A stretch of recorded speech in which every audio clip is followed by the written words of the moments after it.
mengenal Engkau melalui diskusi firman. Biar Roh Kudus tuntun kami. Segala kemuliaan bagi Kristus Yesus Tuhan. Haleluya. Kemarin ada kemarin kan beberapa minggu yang lalu ya, Ko Agung sampaikan tentang bahwa rupanya jadi seorang ateis itu tidak ujuk-ujuk, betul ya? Orang mau beriman itu tidak tiba-tiba. Orang mau jadi tidak beriman atau tidak percaya juga perjalanan, gitu ya. Dan itu pilihan, betul ya.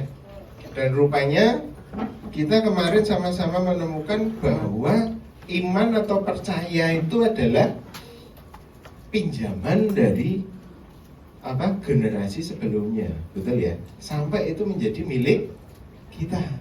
Apa itu? Jadi iman sama dengan rasa percaya pada hal-hal yang umum kayak gitu. Masih ingat enggak? Ko Agung bilang bahwa kalau iman kepada Tuhan itu sebetulnya rasa percaya yang tidak beda dengan rasa percaya yang kita pelihara setiap hari. Ingat ya, kok kamu bisa percaya kalau beli buah jeruk di Superindo itu kok kamu yakin bawa pulang itu berani makan? Kenapa? Kenapa? Karena tahu itu bakal ada jeruk. Karena itu jeruk ya. Nah, kita nanti santai ya ngobrolnya ya. Kenapa percaya? Karena dari kecil kita diajar jeruk bisa dimakan, oke? Sampai gede pun kan kita percaya seperti itu. Nah, demikian juga kita tidak percaya kalau jeruk itu kalau dimakan membuat orang menjadi mati dalam 3 detik. Percaya enggak? Kenapa enggak percaya? Karena kita dari kecil meminjam pengetahuan yang semacam itu. Sampai akhirnya itu menjadi pengetahuan kita. Dan melalui pengalaman kita ngomong sama teman, jeruk itu enak, baik, dan bermanfaat, kan gitu. Oke ya. Nah, hari ini aku akan dalamin sedikit yang kemarin slide itu. Karena ini dasarnya. Jadi apa yang membentuk kita sebetulnya ini adalah 3 hal ini. Apa itu? Ingatan atau memori kita melalui pergaulan. Ya, kita kan orang sosial, kita bukan bersembunyi di kamar terus ndak kontak dengan orang lain, kan ndak ya. Kita kan bukan independen. Ndak ada manusia independen. Ndak ada ya. Mati ya nanti ya kalau dia seorang diri gitu di tengah kota kayak orang Jepang itu, mati nanti. Orang Jepang yang mengunci diri di kamar, kemudian ada gaya hidup semacam itu, akhirnya decomposing di kamar ya, banyak itu. Ingatan dari pergaulan kita, ingatan dari apa yang kita renungkan, ini penting sekali. Kamu mikir apa, kamu merenungkan apa, berdasar apa yang kamu masukkan di dalam hidupmu, itu akan mempengaruhi kehidupanmu. Nangkap ya? Kemudian apa yang kamu renungkan dan apa yang kamu dapat dari pergaulan itu akan mempengaruhi pengalaman hidupmu. Pengalaman hidupmu akan mempengaruhi pergaulanmu, demikian juga dengan perenunganmu. Itu putar-putarnya seperti itu. Nah, hari ini kita mau belajar dikit bagaimana sih kita menjaga 3 hal ini. Ini menarik. Karena Agung dapat ini bukan teori Agung ngarang ya, tetapi ini adalah disertasinya Dr. Julia Shaw, yaitu seorang psikolog, profesor psikolog yang tidak mengenal Tuhan, yang tidak percaya kepada Tuhan. Tetapi disertasinya benar, dan lucunya apa yang dia sampaikan itu sudah ditulis di dalam Alkitab sudah cukup lama. Nah, ini menarik. Kita buka ya, Mazmur 119. Mazmur Daud. Aku akan bacakan ayat 59 sampai 63. Nah ini, dengerin ya. Aku memikirkan jalan-jalan hidupku dan melangkahkan kakiku menuju peringatan-peringatanmu. Apa yang Daud kerjakan supaya dia tinggal dalam berkat Tuhan, dalam takdir Tuhan, dalam iman percaya pada Tuhan yang membuat dia menjadi luar biasa, bahkan super power pada masanya. Ingat ya, Daud itu anak yang sederhana, dari keluarga yang sederhana, seorang gembala yang ala kadarnya aja, bukan gembala yang kaya. Nah, Daud menjaga hidupnya, demikian juga kita kudu jaga hidup kita kayak Daud. Amin. Apa yang Daud kerjain? Aku memikirkan jalan-jalan hidupku. Jadi dia selalu merenung tentang, oh Tuhan, apa yang terjadi di dalam hidupku, apa yang akan terjadi ke depan, apa yang sudah terjadi di masa lalu, dan apa yang harus aku lakukan sekarang. Itu selalu jadi pertimbangannya si Daud. Dan melangkahkan kakiku menuju peringatan-peringatanmu. Oh, rupanya yang isi kepala dan hatinya Daud itu apa? Peringatan Tuhan. Semacam itu. Nangkap ya? Aku bersegera dan tidak berlambat-lambat untuk berpegang pada perintah-perintahmu. Sama. Dia dapat firman apa, dia mengerti firman apa, dan dia tinggal dan coba untuk melakukan firman. Ini kunci Daud. Tali-tali orang fasik membelit aku. Tali-tali itu suatu bahasa puisi. Tali-tali itu artinya apa sih? Fasik itu sesuatu yang tidak baik. Tali-tali itu bicara tentang pikiran-pikiran, bicara tentang pendapat-pendapat, bicara tentang apa tuh, nilai-nilai hidup, tetapi dari orang fasik. Kenapa membelit Daud? Ya, karena kita tinggal di dunia yang sudah rusak. Nangkap ya?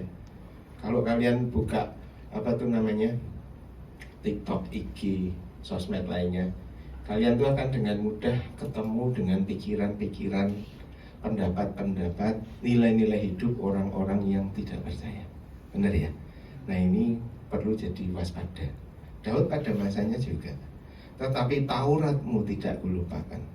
Rivalnya pikiran dunia ini adalah firman Tuhan. Amin. Bilang, rivalnya pikiran dunia ini adalah firman Tuhan. Jadi kamu harus selalu mencintai firman. Amin. Firman ini boleh kamu bawa-bawa dalam bentuk buku yang tebal ini, ataupun boleh kamu bawa dalam handphone. Tapi dibaca, ya.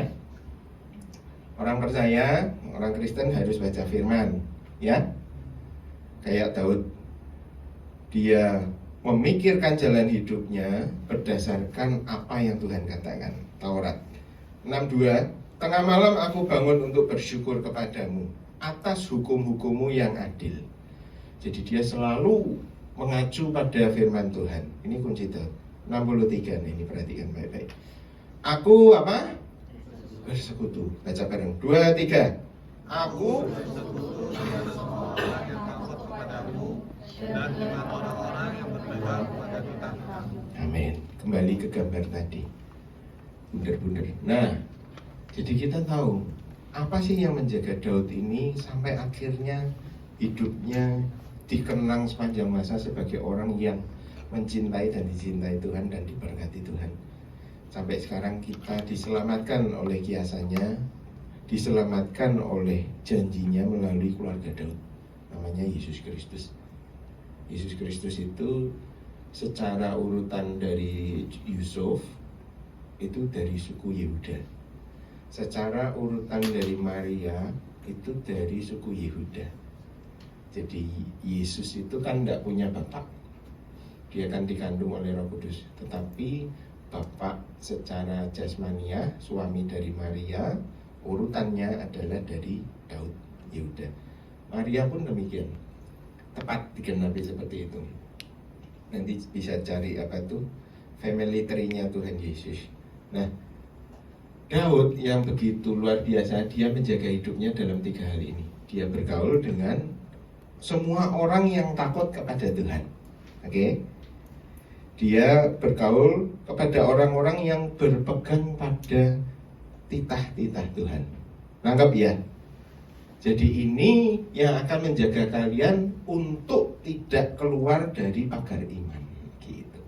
Dan bukan hanya itu, kalau kalian menjaga pergaulan di antara orang-orang yang mengenal Tuhan, Kalian akan suatu saat mengalami Tuhan, dan kalian akan merenung tentang Tuhan, dan kalian akan mempengaruhi orang-orang di pergaulanmu kembali untuk mengenal Tuhan, memikirkan Tuhan, dan bahkan mereka akan mengalami Tuhan.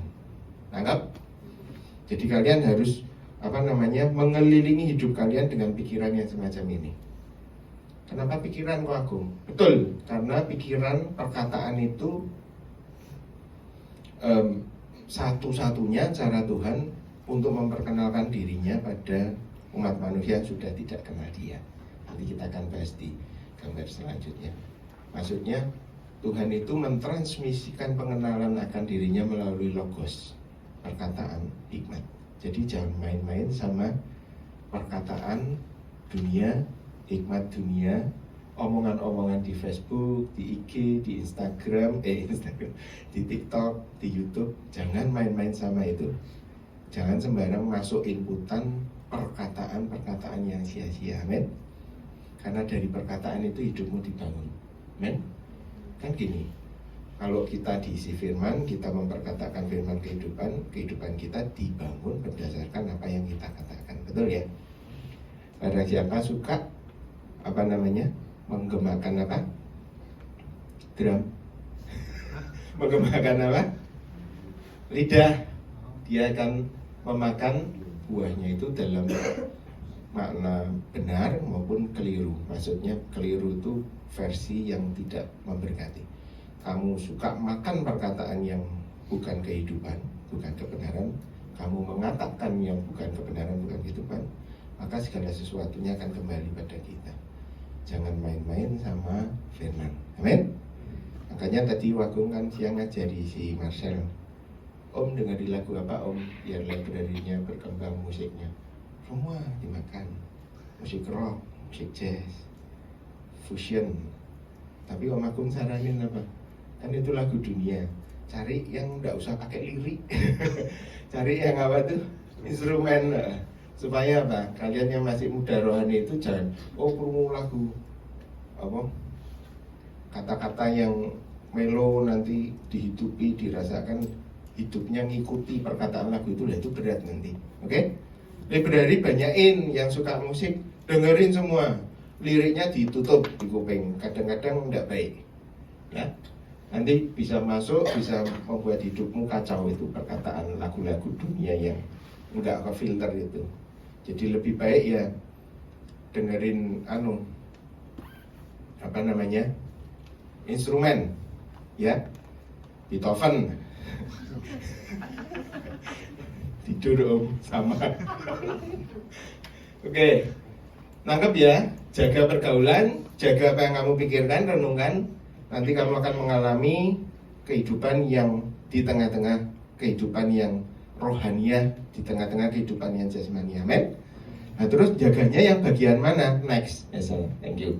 Nah ini, jangan terintimidasi dengan logi-loginya. Cuman ini yang disebut sebagai ajaran-ajaran yang sehat, pokok dasar-dasar, pokok iman yang benar. Ini ada di dalam ini. Kalian masih semua tahu. Kosmologi itu bicara tentang apa? Bahwa dulu Tuhan menciptakan segala sesuatunya sungguh sangat amat baik. Oke? Tapi kemudian rusak karena dosa. Dan penciptaan Tuhan sekali lagi itu ajaib. Kitab yang ditulis sudah umurnya hampir 6.000 tahun itu di kitab Kejadian 1 ayat 1. Di sana terkandung satu kata yang ditemukan oleh ahli fisika baru abad pertengahan. Bahwa rupanya alam semesta ini cuma tersusun dari 3 hal. Materi, ruang, dan waktu, kira-kira seperti itu.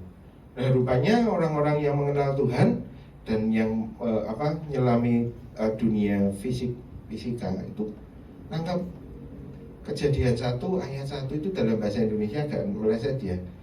Pada mulanya Allah menciptakan langit dan bumi seperti itu sederhana. Tapi di dalam bahasa Ibrani bunyinya Bereshit. Bereshit itu permulaan. Bara, mencipta. Elohim. Bereshit, bara, Elohim. Elohim, Allah. Allah yang jamak tunggal itu. Bara, menciptakan permulaan. Et Hashomayim, dan langit. Langit itu di dalam bahasanya space, di dalam terjemahan aslinya. Space, wadah, ruang. W-et, H-eret. Dan juga H-eret, H-si-eret. Bumi, materi. Kejadian 1 ayat 1, Tuhan menciptakan waktu, ruang, materi. Nah, diciptakan sama Tuhan demikian, itu yang mendasari kehidupan kita. Sampai sekarang diteliti, mau ditolak oleh pemikir-pemikir skeptis, silahkan. Tapi semua pengetahuan yang Tuhan taruh, semua pengetahuan yang Tuhan izinkan dicatat di dalam firman Tuhan, ada cukup banyak yang bisa kita ungkap. Nah, kalian suka nanti bisa belajar, oke? Tuhan ciptaan itu baik. Tuhan ciptakan dengan tujuan yang sangat baik. Puncaknya adalah hari ke-6 ketika manusia diciptakan. Nangkep ya? Kemudian manusia jatuh dalam dosa. Itu masalahnya. Ciptaan Tuhan yang baik itu sudah rusak. Itu masuk ke dalam yang kedua, kejatuhan. Manusia ke dalam dosa. Karena manusia ini dibikin dari materi yang sama dari tanah. Ketika dia terkena kutuk itu, dia mengambil kutuk itu, seluruh bumi terkutuk. Jadi naturnya berubah, seluruh dunia. Semuanya berubah menuju kepada kerusakan. Nah, maksudnya gimana? Takdir yang tadinya Tuhan bilang dunia ini sungguh sangat amat baik, oleh karena keputusan manusia Adam dan Hawa, itu representatif dari kita juga. Om, kalau Adam dan Hawa tidak jatuh dosa, kita yang jatuh dosa. Nangkep ya? Pilihan engkong Adam dan Mak Hawa, kakak Adam dan Om Hawa adalah pilihan kita juga, itu maksudnya. Nah, ketika jatuh dosa, rusak semua. Semua rusak. Dunia rusak.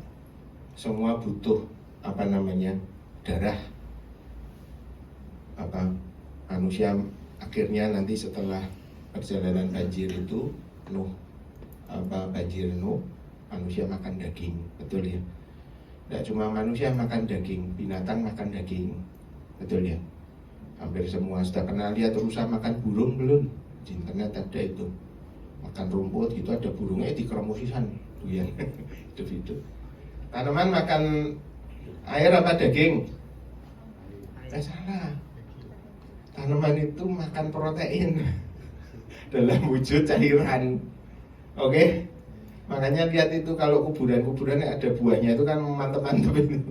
Tanaman itu semua berubah, dunia menuju kepada akhir. Nah, ini kudu kalian pahami.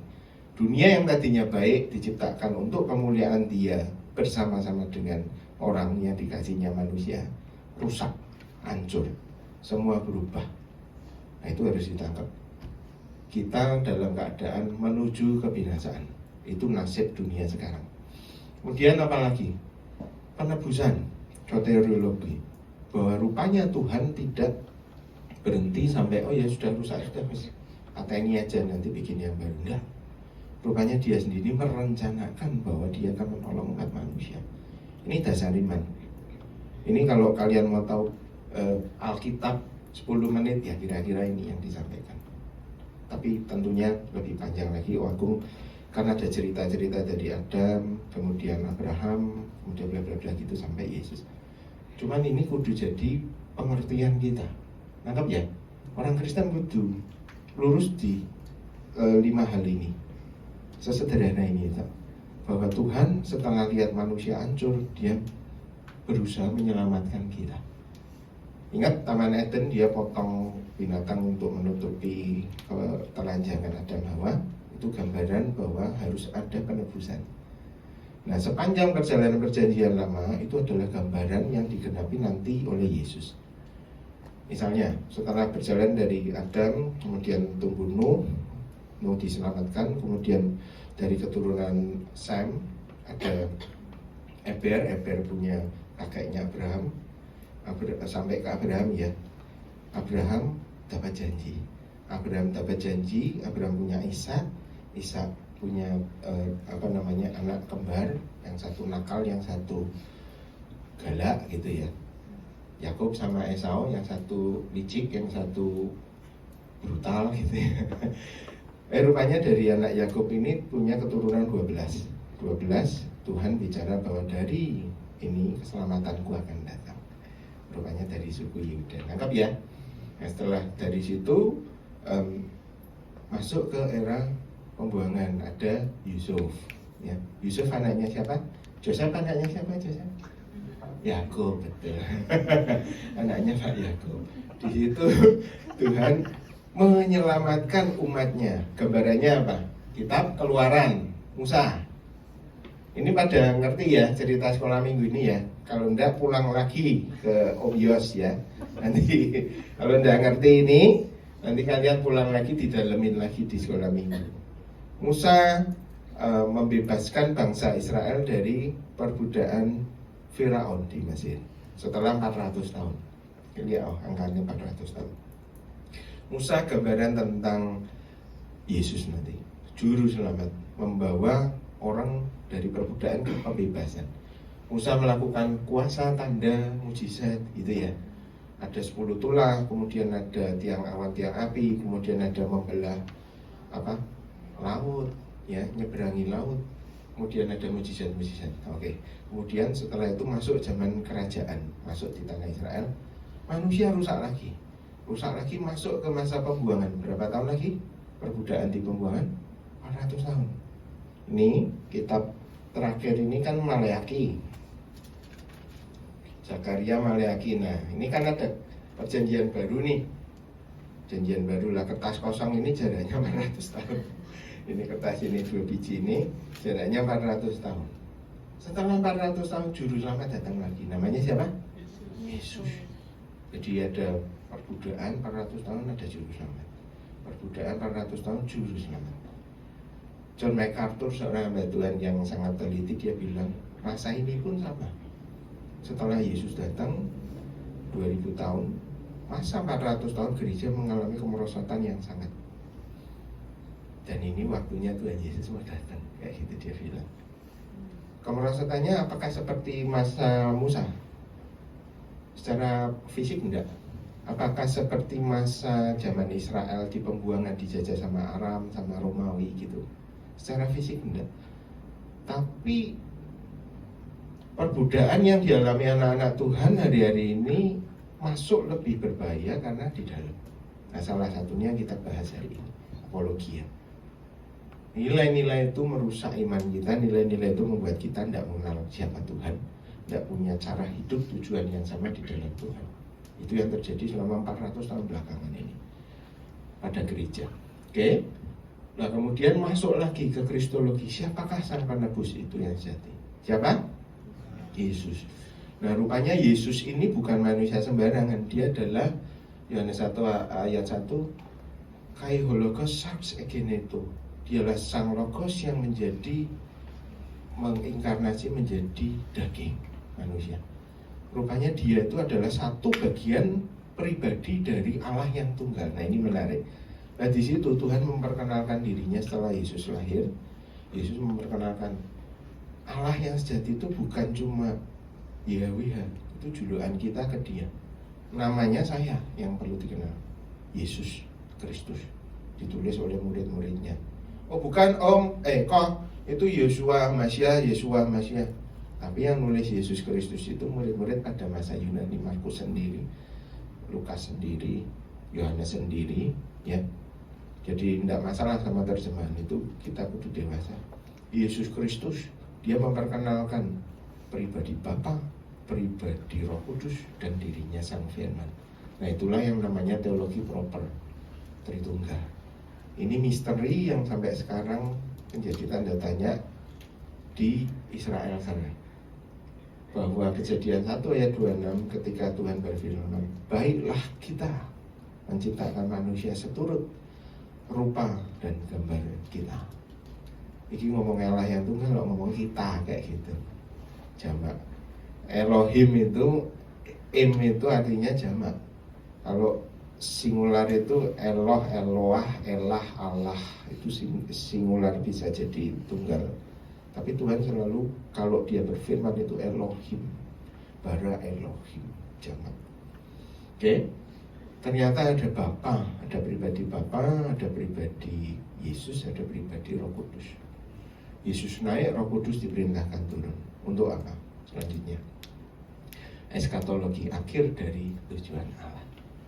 Bahwa rupanya orang percaya itu bukan terhisap, bukan diundang, bukan masuk dalam iman untuk tanpa tujuan. Kita punya tujuan dan ada tujuan akhir. Oke? Dan bumi sendiri takdirnya akan mengalami kehancuran, tetapi bagi orang-orang yang dipimpin Tuhan, bumi ini akan diperbaharui, langit dan bumi baru. Nangkap ya? Itu di eskatologi. Nah gitu orang-orang percaya tugasnya apa? Ada. Beritakanlah apa? Injil sampai ke ujung bumi. Pergilah jadikanlah semua bangsa muridku, kata Tuhan Yesus. Baptislah mereka dalam nama Bapa, Anak dan Roh Kudus. Bapa, Yesus dan Roh Kudus. Kemudian ajar mereka untuk melakukan semua yang sudah ku katakan. Yang setiap Sabtu kalian dengar ini koko-koko cicik-cicik khotbah. Ya itu yang harus kita hidupin. Nangkep ya? Nah kemudian apa lagi? Bahwa aku ada tujuan, ada. Kamu semua punya rencana pribadi Tuhan atas dirimu masing-masing. Nangkep? Beda-beda. Sesuai dengan bagaimana Tuhan membentuk kalian. Nanti kita itu dalemin di pertanyaannya. Nah terus tujuannya apa? Mempersiapkan suatu umat yang layak untuk kedatangan Tuhan, untuk suatu pembaruan alam semesta. Bukan cuma kamu tok, alam semesta. Langit, bumi, planet, bintang, bulan, matahari mau digulung sama Tuhan, mau diganti yang baru. Nah itu tugas kita adalah memberitakan bahwa ada pengharapan sampai ke sana nanti. Nah terus kita hidup sehari-hari berarti tidak ada kaitannya sama gereja.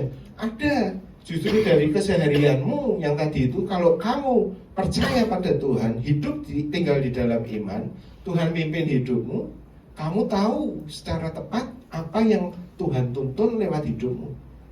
Pemeliharaan Tuhan, berkat Tuhan, ada semua paketnya di sana. Oke?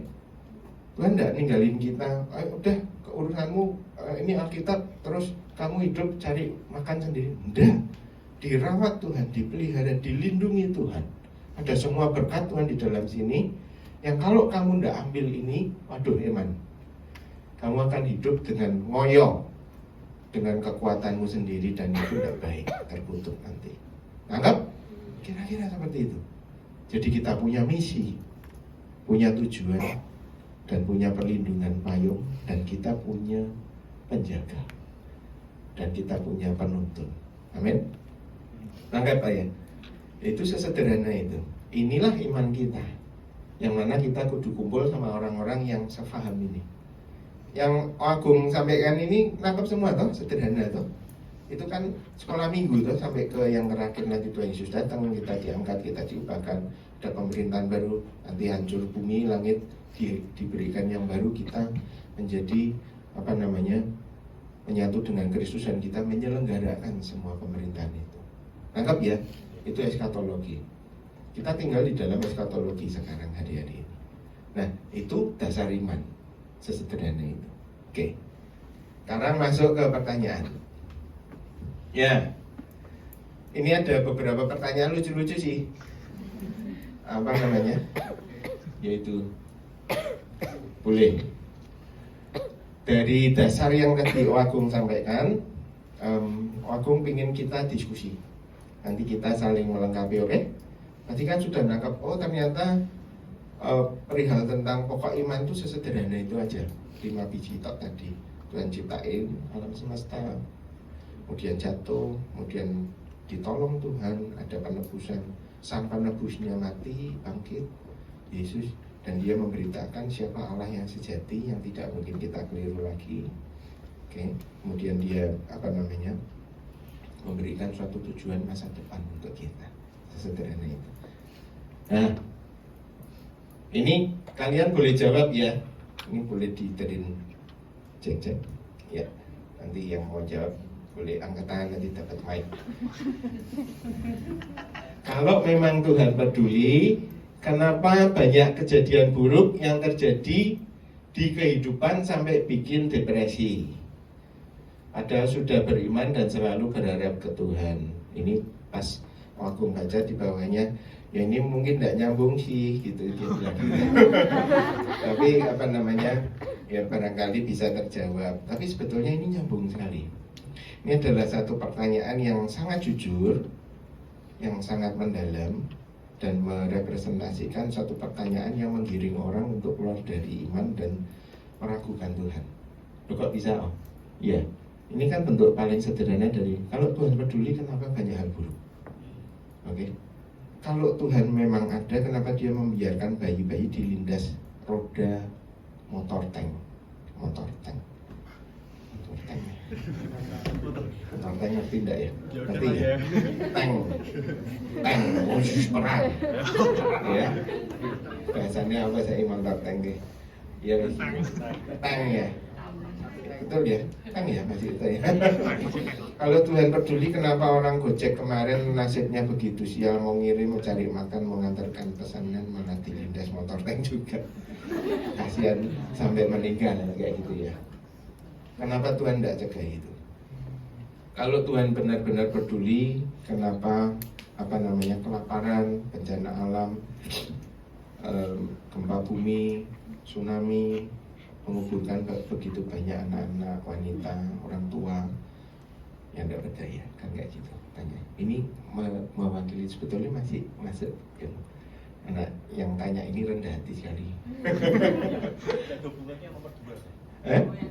Oh, yang tidak ada hubungannya nomor 2. Oh, berarti aku yang salah lihat.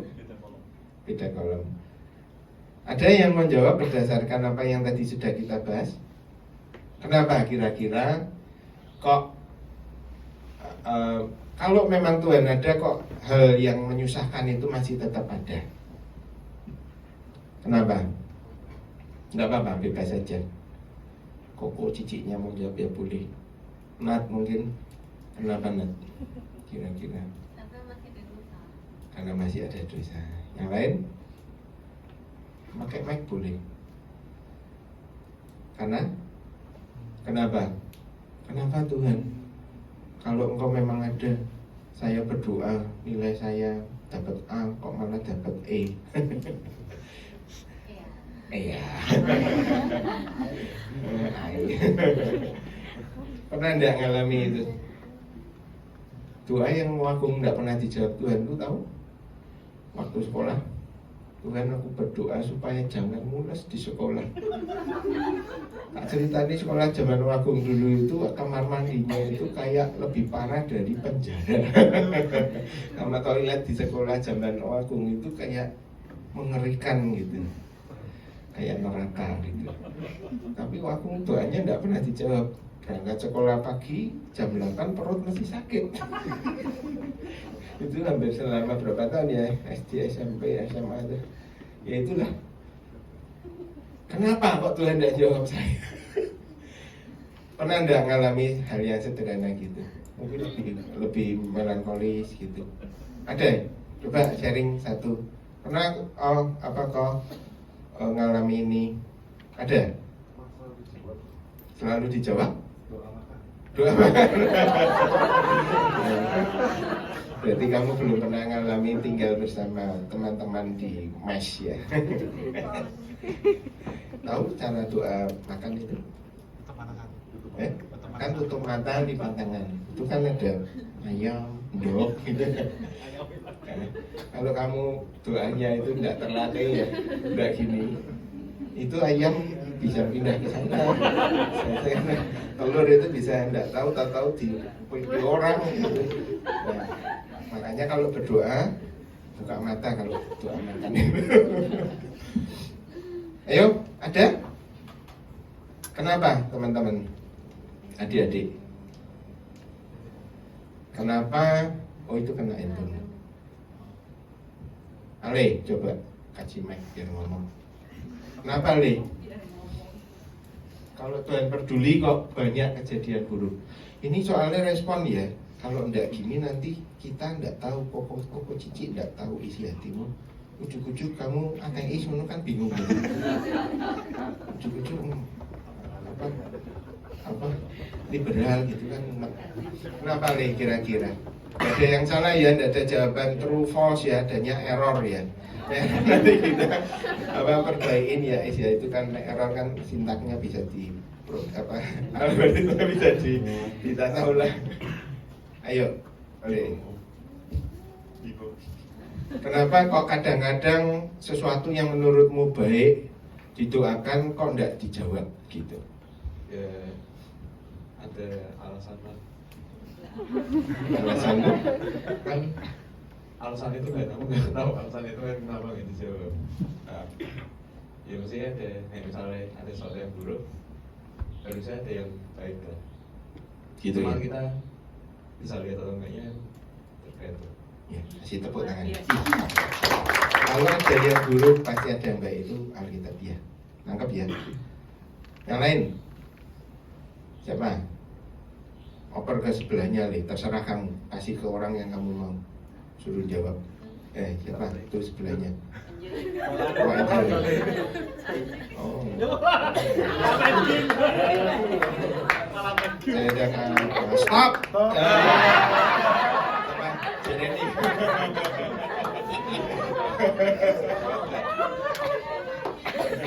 Kenapa Jeremy? Berdasarkan tadi dasar iman kita yang pendek kita bahas tadi. Sorry ya, aku pakai sandal kakinya sampai.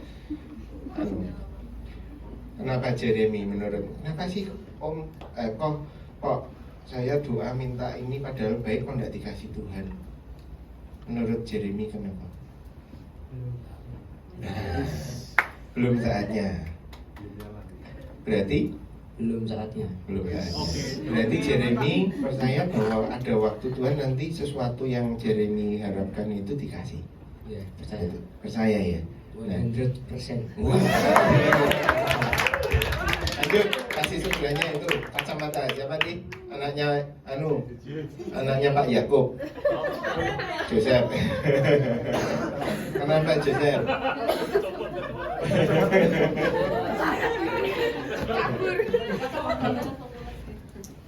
Kenapa Joseph? Kok kadang doa-doa kita yang baik kok enggak dijawab gitu? Harusnya enggak dijawab jadi baik nih. Tuhan tuh kurang pintar nih.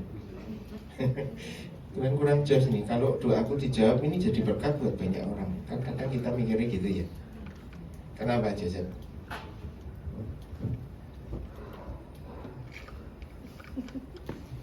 Karena saya enggak doa Om. Tak tinta Om. Kenapa Joseph? Enggak apa, enggak ada yang salah. Jangan takut salah. Belajar ngomong. Mungkin tuh ini kita kurang tulus. Kurang tulus ya. Betul juga. Karena kadang doa-doa kita itu seperti firman ngomong bahwa kamu pingin itu untuk memuaskan hawa nafsumu, itu kadang gitu. Dan ada Tuhan di sana ngerem juga. Betul ini. Kasih tepuk tangan. Yang lain? Salah mungkin. Pakai kacamata lagi.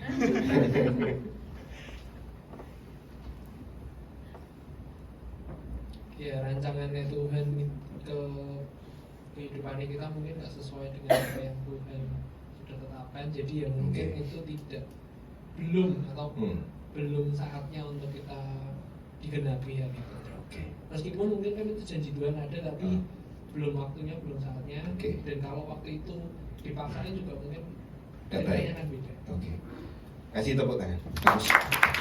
Jadi ada rancangan Tuhan, ada rancangan kita. Gitu ya Es ya. Kadang belum klop gitu ya. Betul sekali. Yang lain? Angkat tangan yang ingin ngomong. Ada? Esal belum? Esal? Esal, kenapa Esal? Menurut kok Esal? Nggak usah.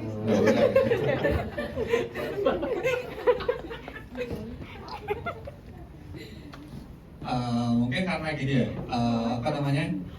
kita selalu berpikir kalau misalnya berharap ke Tuhan adalah berarti kita bakal dapat hal yang baik. Padahal enggak. Tuhan kan juga ngomong kalau misalnya nggak selamanya ikut Tuhan itu ada yang baik.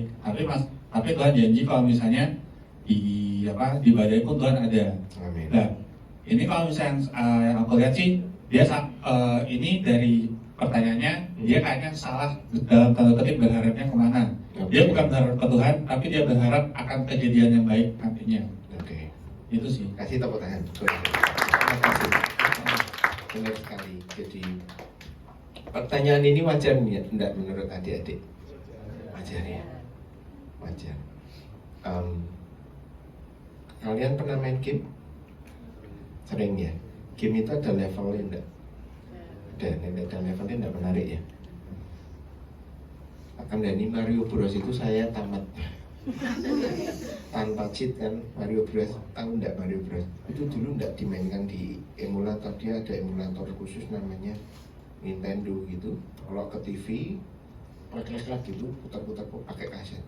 Itu kalau papa saya pulang, TV itu mati, jadi saya harus begitu cepat sampai levelnya naik selesai. Kalau enggak levelnya selesai, mati, besok baleni lagi dari awal lagi. Bener ya? Itu game zaman dulu. Apa gila sekali. Tambah susah. tambah susah. Ya, mata sama tangan itu sampai gini. Nah, cuman game sekarang agak beda ya. Ada bisa beli senjata, bisa dapat apa-apa gitu, bayar gitu ya.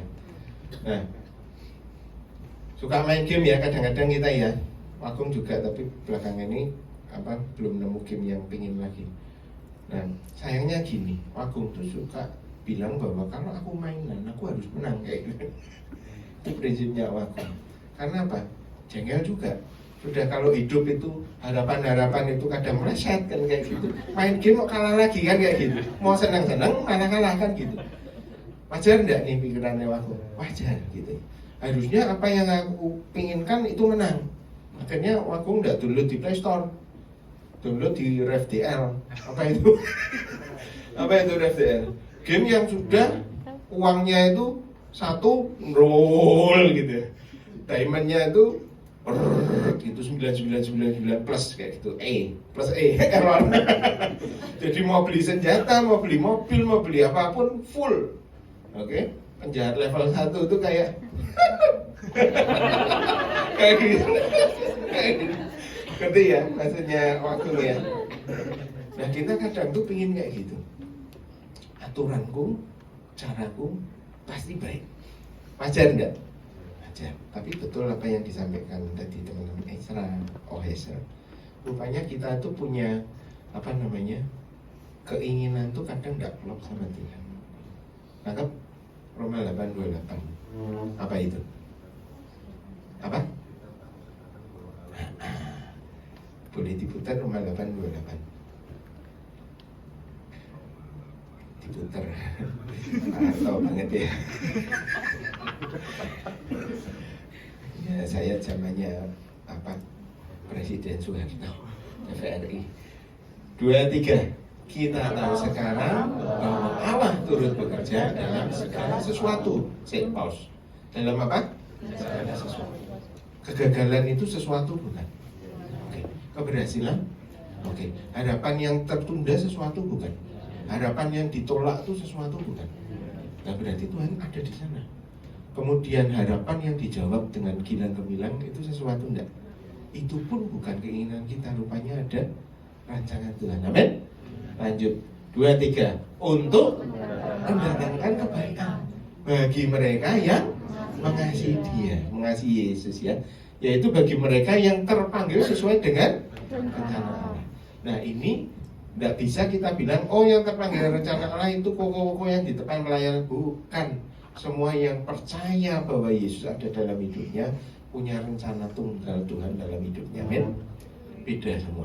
Masing-masing punya rencana tunggal Tuhan di dalam hidup kita. Amin. Jadi jangan bilang aku hidupnya sia-sia, aku tidak berguna. Enggak. Oh, nek aku tidak pelayanan berarti aku tuh tidak terpanggil. Enggak. Pelayananmu mungkin di luar, mungkin di kampus, mungkin di teman sekolah. Tapi alangkah baiknya kalau kamu punya talenta dan bantu pelayanan, karena itu menyenangkan hati Tuhan. Amin. Jadi rupanya semua punya tujuan. Sesuatu yang tidak baik, sesuatu yang baik ada tujuannya. Nangkap ya? Itu searah sama pemikiran. Jadi kita semua tidak ada yang nyeleneh pikirannya ya. Kalau ada yang nyeleneh tolong ngomong nih, seneng nih, mumpung. Kalau ada pikiran tidak bisa gitu kok, harusnya gini. Pikiran-pikiran yang nyeleneh kita mau nih Ada enggak yang enggak sejalan sama apa yang tadi disampaikan? Boleh kalau ada pendapat yang lain. Angkat tangan. Tidak ada ya, aman ya. Lanjut, Ko Hazel, pertanyaan kedua. Aman Tuhan, tidak ada yang ateis. Gak ada hubungannya dengan apologetika. Oh ini yang tadi ya. Nah, tapi penasaran jadi mau tanya aja, siapa tahu bisa terjawab. Jadi no. Nah, gitu. Katakanlah aku punya idola seperti artis, aktor. Oke. Di zaman ini banyak sekali artis-artis barat. Betul. Yang terang-terangan mengakui seksualitasnya menyimpang, benar sekali. Aku tahu itu salah dan tidak mendukung penyimpangannya. Tapi sisi lain kalau aku masih mau mendukung karyanya tanpa melihat pribadinya, boleh enggak kan gitu kira-kira gitu ya. Salah apa benar? Menurut teman-teman, adik-adik, ayo jawab. Gimana nih kita? Benar sih kalau namanya artis itu rata-rata apa namanya? Baik seniman musik, seniman film, seniman rata-rata punya kehidupan yang bebas, ya. Secara seksual dia milih apa namanya orientasinya bisa nyeleneh, bisa LGBT atau bisa apa namanya secara seksual dia tidak setia pada satu orang, tapi bisa pacaran dengan banyak orang. Itu umum di dunia seniman seperti itu. Memang betul ini. Nah, ada menurut kalian gimana? Orangnya rusak, tapi karyanya oke, gimana nih menurut teman-teman? Itu yang pegang mic siapa? Coba Keisha ngomong sesuatu. Gimana Keisha? Aku senang apa? Kim Jong Un tapi Kim Jong Un artis bukan artis. Itu anu ya. tembak apa Kim Jungkook Kim Jong Un atau apa lah gitu. Neng itu yang pinter, saya kenalnya Kim Jong Un tak. Gimana guys ya? Rupanya dia LGBT, cuman karyanya bagus. Gimana guys ya menurutmu? Jangan takut salah, tidak ada yang marahin.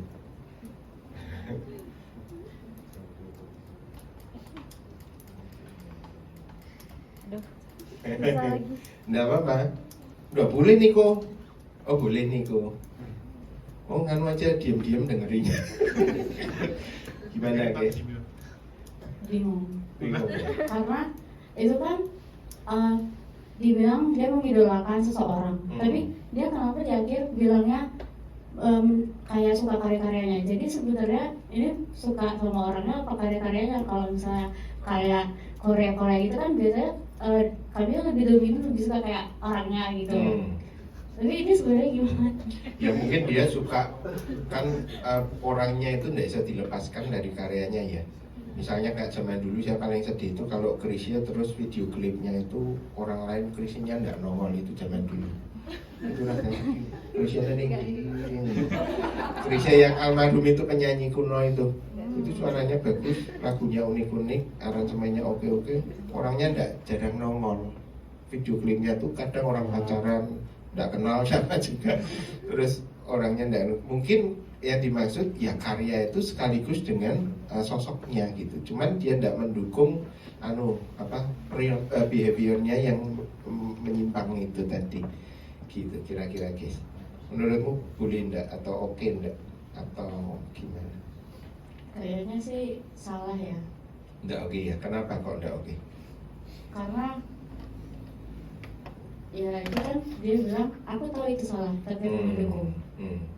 Jadi itu mempengaruhi ya, membawa sesuatu yang salah dalam hidup gitu ya. Iya, apalagi kalau orangnya itu kayak kan sebuah karya itu lahir dari pribadi orang itu. Jadi kalau misalnya tadi kayak kok aku bilang kayak penyanyi yang musik-musik itu lebih baik instrumen, karena secara langsung ya kita ya namanya juga tadi karya nggak bisa dilepaskan dari kepribadian orang tersebut. Jadi bisa saja suatu waktu ada sesuatu hal walaupun itu kecil dan itu bisa membuat iman tergeser gitu loh. Terus kayak pas dengar karya-karyanya atau melihat karyanya itu jadi kayak membuat dia mempertanyakan itu gitu loh. Iya. Kayak apakah itu benar, apakah dan sebagainya. Kasih tepuk tangan. Angel, menurut Angel gimana? Ini kok gayanya Korea ini mesti suka game.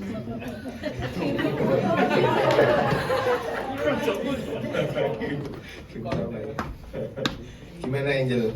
Menurutmu oke enggak? Lee Min Ho, ngomong Lee Min Ho kira ketemu. Gimana?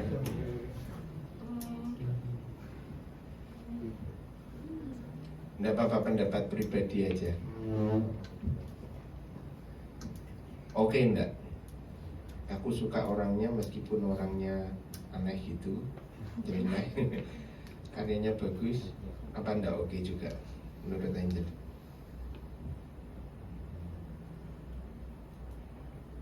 Nggak tahu, Nggak karena tahu. aku kan kalau suka kayak gitu nggak sampai nemu yang kayak LGBT gitu. Jadi kayak nggak tahu sih. Nggak tahu ya, mungkin nggak terlalu masuk ya. Oh, oke. Belum pernah ketemu yang gini ya. Iya. Bener sih, kalau orang-orang yang kelasnya Hollywood segala macam itu mesti aneh-aneh gitu ya. Kalau sukanya dangdut memang mungkin jangan-jangan dangdut itu juga ada karuan ya. Jangan. Oke, udah apa-apa, kasih tepuk tangan untuk Angel. Jangan. Siapa aja? Biar ini ngomong. Nah. Nah. Tunduk. Iya. Iya, ada pendapat yang. Oh iya. Aku malah ini Bu, malah mau apa ya, menambah POV. Ya maksudnya gini, kan misalnya nih, ini kan artis-artis barat ya, kan sekuler. Lah kalau misalnya tak balik jadi kayak artis gereja, rohani, seperti itu, saat dia menciptakan karyanya, oke lah kita merasakan hadiratnya Tuhan atau apa. Terus tahu kita jatuh, mereka sana jatuh, jebret. Yang jadi pertanyaan tuh, apakah karya sebelumnya itu masih bisa diterima atau kita tolak Obsolete ya. karya-karyanya seperti itu. Itu yang jadi pertanyaan ketika muncul pertanyaan ini. Iya, nangkep. Pintar kamu balikin ke saya. Iya, ini pengalaman sih. Wakung itu dulu kan pas seumuran kalian tuh paling rajin itu satu ngeband, ikut lomba-lomba kota madya, gubernuran gitu. Satu lagi itu hobi ikut retreat. Retreat itu dulu zaman dulu yang datang itu lumayan. Orangnya sekarang terkenal kayak Sidney Moite, Glenn Fredly, kemudian Ambang Batuan yang berkecimpung di musik. Salah satu yang favorit saya itu ini terkait sama tadi pertanyaannya si Ian. Siapa ki Frankie Siomping. Frankie Siomping itu dulu ngajarin saya main bass segala macam. Duduk kita kecil, kelompok kecil retreat main bass surat patat itu. Dulu dia berangkatnya main bass dulu. Oke lah. Dan dia punya misi itu lucu. Waktu itu diterima sama anak-anak zaman itu. Kita jangan terlalu saklek. Intro itu bikin yang keren. Gimana sih? Lu kan punya era eking kan? Itu di starter. Wah, itu direkam. Buat intro dia bilang kayak gitu. Itu masih oke sih. Out of the box waktu itu ya. Itu buat intro musik katanya gitu. Zaman itu kan kita miskin sekali synthesizer ya. Mahal ya. Jadi kreatif itu harus gitu. Kemudian yang dia juga lu lihat lagu-lagu lirik ya, dia bilang lirik-lirik itu ada yang cocok dengan iman kita. Dia bilang kayak gitu si Frankie. Waktu itu ada lagu apa ya, Hari Mukti janjimu Gigi ya, takkan ku lepas untuk selamanya. Itu dipakai worship. itu tuh yang kumpul tuh anak-anak Semarang angkatan itu, tahu Yesi Alfa Omega, Samuel. Nah itu teman-teman saya tuh yang tua-tua itu. Nah itu kita worship pakai janjimu takkan ku. Oke lah, liriknya masih God bless juga, itu tuh liriknya bagus. Dunia ini panggung sandiwara. Mengapa kita bersandiwara? Ngerti kabeh ya? Ya, Ahmad Albar itu nilai-nilai Kristennya kental sekali lagunya itu. Ya, Gong 2012 itu. Karena Yan Antono kan di belakang. Yan Antono kan yaitu musisi Kristen. Cuman yang lebih menarik lagi perjalanan hidup si Frankie ini ya. Si Frankie ini terakhir itu saya tahu sendiri bahwa mengalami pergumulan lah gitu ya, sampai kawin cerai dan susah untuk diterima jadi berkat itu susah kitanya. Nah pertanyaannya itu dilontarkan juga kayak itu lah, terus karya-karyanya bagaimana? Nah kalau Frankie bertobat sih puji Tuhan ya, itu urusan pribadi yang kita tidak kenal ya. Perjalanan hidup kan orang bisa jatuh bangun bertobat. Kita harapkan bahwa orang-orang ini nemu perjumpaan pertobatan, urusan lain. Cuman karyanya bagaimana selagi kita tidak kenal dia, kehidupan pribadinya. Nah, beberapa pengarang lagu yang homoseksual yang akhirnya terungkap, ada yang bertobat, ada yang makin parah. Karyanya bagaimana kan gitu. Nah ini pertanyaan yang sama yang kita ajukan kepada para sejarawan yang mencatat Alkitab.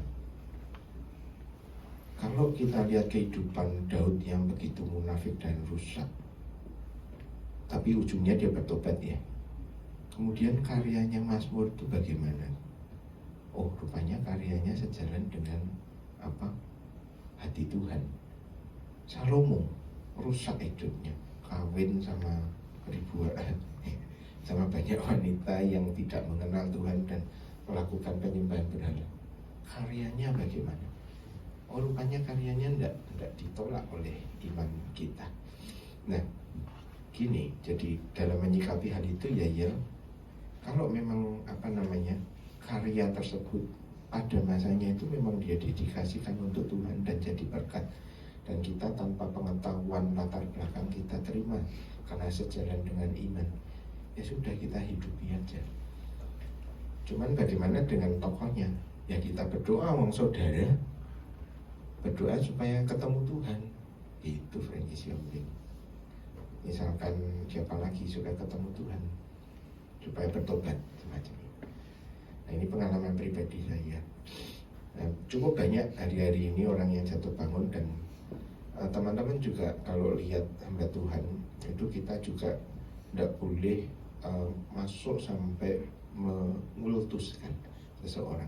Nanti waktu dia jatuh kita hancur gitu. Justru kita kudu sehat. Soalnya banyak hamba Tuhan yang tidak sehat, yang memang dia nyedot pengaruh untuk kesini sebagai calo ke Tuhan gitu. Nah tanpa sadar kita sama memuja dia. Nah waktu dia jatuh itu menyeret banyak orang kepada kekecewaan. Nah itu tidak baik. Saya punya pengalaman sama persis sama Om Hin, pernah cerita. Benny Hinn, buku yang kuning kecil itu yang memberkati saya mengenal Roh Kudus, bergantung pada Roh Kudus, berkenalan dengan pribadi Roh Kudus, selamat pagi Roh Kudus, yang ditulis oleh Benny Hinn. Bagaimana kita selama ini sudah mengabaikan pribadi yang dahsyat ini, Tuhan yang beraksi ini. Yang paling populer bukan Reinhard Bonnke pada masanya, bukan siapa, tapi memang Benny Hinn. Terus Benny Hinn mulai naik, terkenal, jatuh kan kayak gitu, ngajarnya aneh-aneh. Nah waktu jatuh itu saya tanpa sadar karena senang sama Benny Hinn-nya, saya tuh jadi enak baca buku. Bukunya tak baca lagi, tak taruh gitu. Nah itu mempengaruhi saya. Nah ini tidak sehat. Tapi kan kita semua bertumbuh wakung ya, akhirnya bertumbuh menjadi lebih dewasa dalam bersikap ya. Harusnya it's okay. Waktu dia nulis itu betul-betul urapan Tuhan ada, waktu dia berkarya ada. Cuman kalau kembali ke sini gimana nih teman-teman? Ada yang lain? Nah, lihat coba. Artis Korea rusak hidupnya tapi karyanya keren nih kok. Nah, contohnya sampai nek zaman Michael Jackson. Michael Jackson itu kan keren sekali ya. Terus dia bisa jalan mundur. Itu Cik Neng tak suruh ngajari gak pernah mau. Aku diajari tau. Gak pernah mau dia. Katanya perutmu ndak proper.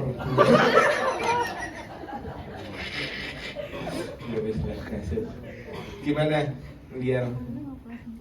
Sebenarnya kalau dukung karya-karyanya sama aja dukung perilaku dalam hidupnya toh. Soalnya Gitu ya. iya. Soalnya apa yang ngomongnya ya? Enggak apa-apa. Iya, ngomong.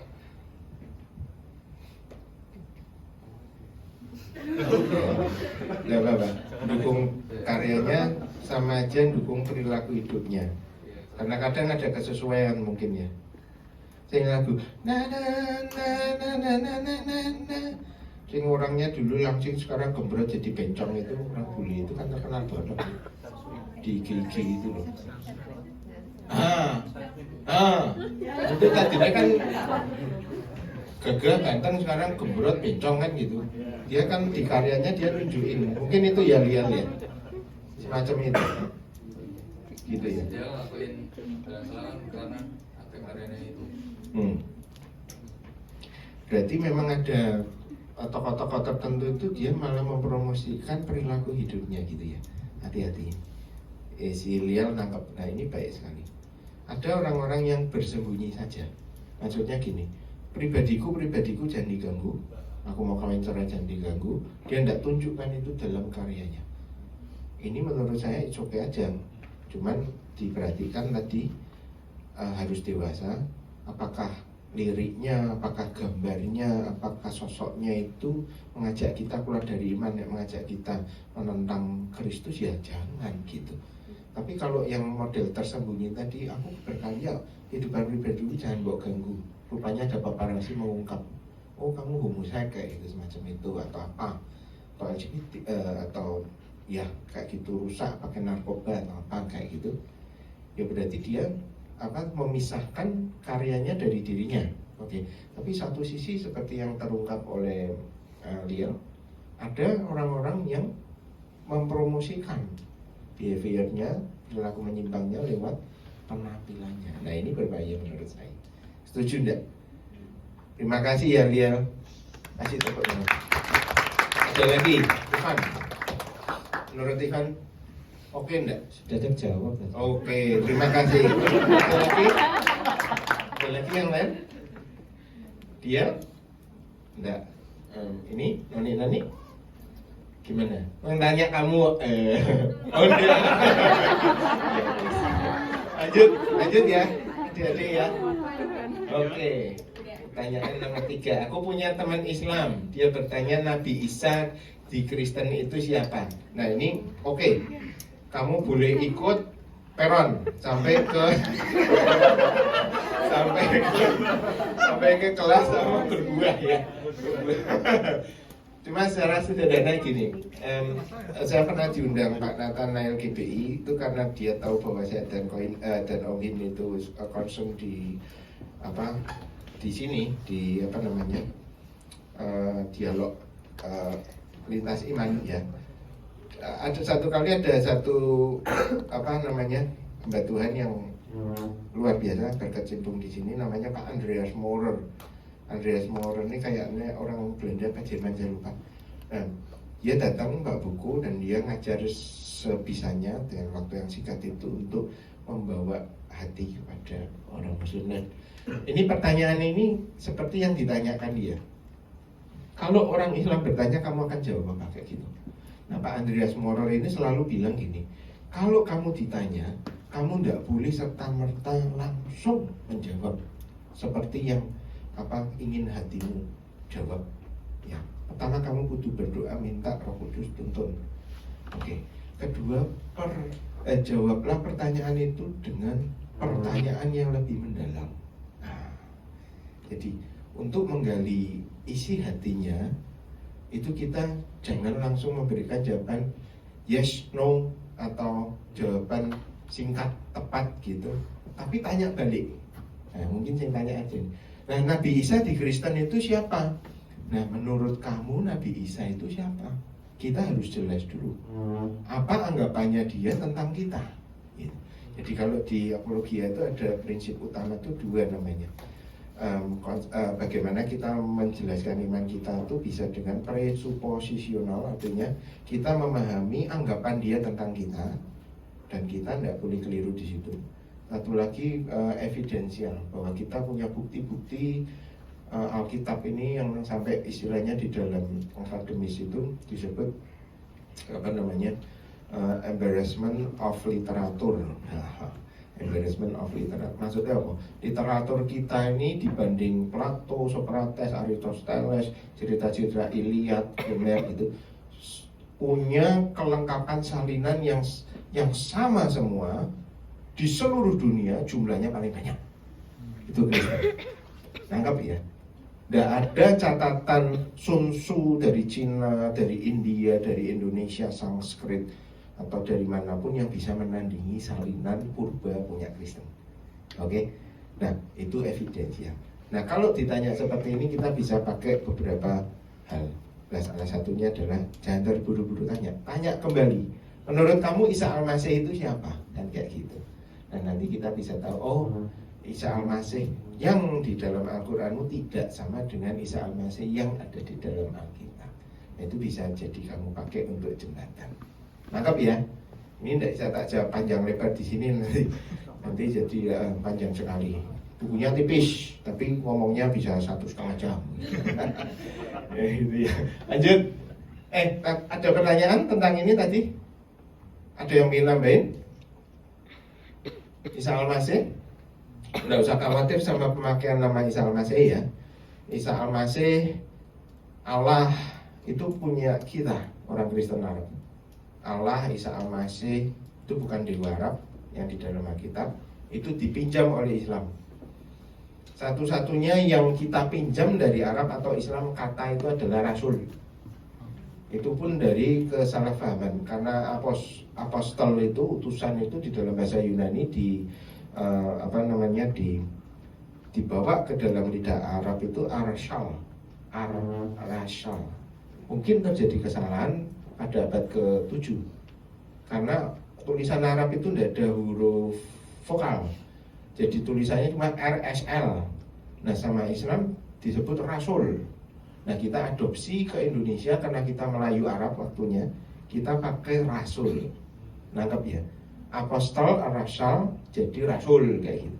Itu satu-satunya kita pinjam. Oke? Rasulnya Yesus itu loh untuk bahasa Indonesia. Apostol itu bahasa bahasa Yunani yang ke Inggris.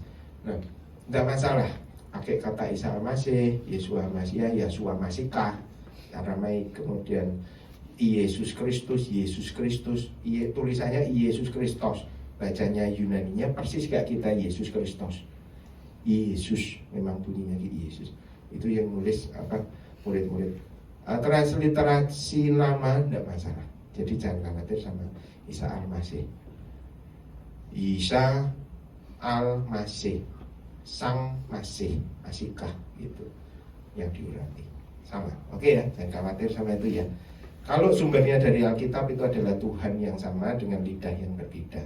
Yesus Cito itu kan orang Cina kan. Kamu nyembah siapa? Yesus Cito. Bukan Yesus. Nah, itu nanti kita lucu. Cina itu bilangnya Yesus Cito gitu. Cito lah, pocek darah kalau itu bahasa ya, jangan khawatir ya. Isa Al-Masih di dalam Alkitab adalah Yesus Kristus. Next. Bagaimana cara mempererat hubungan dengan Tuhan? Pertama, datang ibadah hari Sabtu. Dengarkan firman Tuhan. Waktu mau datang berdoa. Oke. Dengarkan renungan harian. Bangun hubungan pribadi dengan Tuhan. Ya, ini menarik. Tuhan bukan produk. Tuhan bukan ilmu. Tuhan bukan pengetahuan pribadi. Anggap? Tuhan bukan benar salah. Tuhan bukan boleh tidak boleh, tapi Dia akan menuntun kita. Amin. Ini penting sekali. Kadang-kadang ada pertanyaan yang sangat tajam. Boleh tidak berbohong? Nah, ini pusing jawabnya. Karena di dalam Alkitab kita lihat tokoh-tokoh yang berbohong dan diberkati Tuhan. Kayak gitu. Jadi Tuhan itu melampaui itu semua di dunia yang rusak ini. Nangkap hubungan. Jadi ini yang kudu kita bangun. Ada yang mau sharing tentang bagaimana membangun hubungan? Bukan rutin, bukan apa, tapi hubungan. Hubungan itu beri maksudnya. Ya paling sederhana gini. Saya datang ke sini mencret kan tadi. Jadi Tuhan tolong supaya jalannya lancar, enggak puji Tuhan lancar. Jadi setiap saat kamu tuh teringat bahwa ada satu pribadi yang menyertai kamu yang harus kamu andalkan. Baik dalam keuangan, dalam pekerjaan, dalam hubungan sama orang, dalam keputusan, dalam kepanikan. Andalkan Tuhan. Amin. Itu hubungan sejati. Dia tidak pernah meninggalkan kita. Amin. Ada yang mau nambahin di sini? Lagi ya, lanjut ya. Oke. Tuhan itu cewek atau cowok?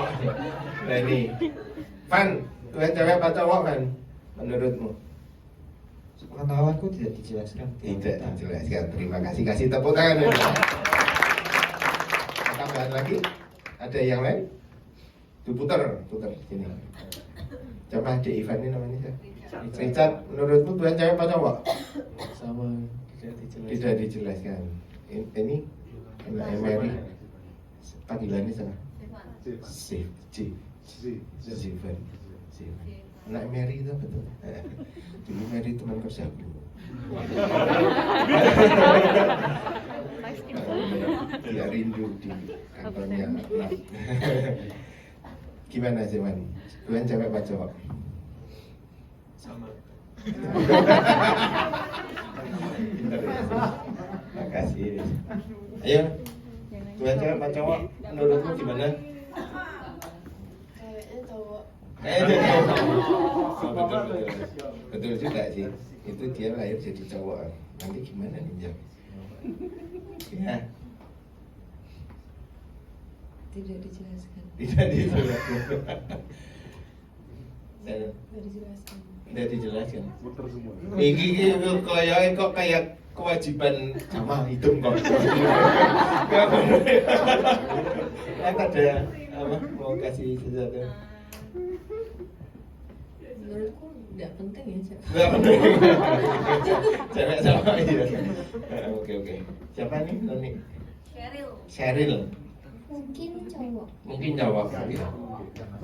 Ini adiknya Sivan, siapa namanya? Gwen. Oh Gwen. Ya, menurut Gwen? Enggak dijelasin. Enggak dijelasin. Nis? Menurutku cowok sih. Oh cowok. Kalau misalnya Tuhan yang asli di atas bukan Kristus, bukan Yesus, itu kayaknya nggak ada kelaminnya deh. Ya ada kelamin jenis ya. Oke. Tidak dijelaskan. Tidak.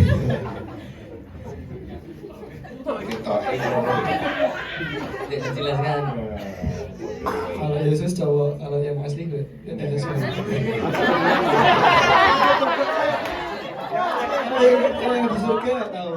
Kalau yang di surga tempat saya. Iya. Gak ada gender. Gak ada gender. Lanjut aja. Boleh. Nggak mau. Oh, enggak mau lanjut. Ya wis.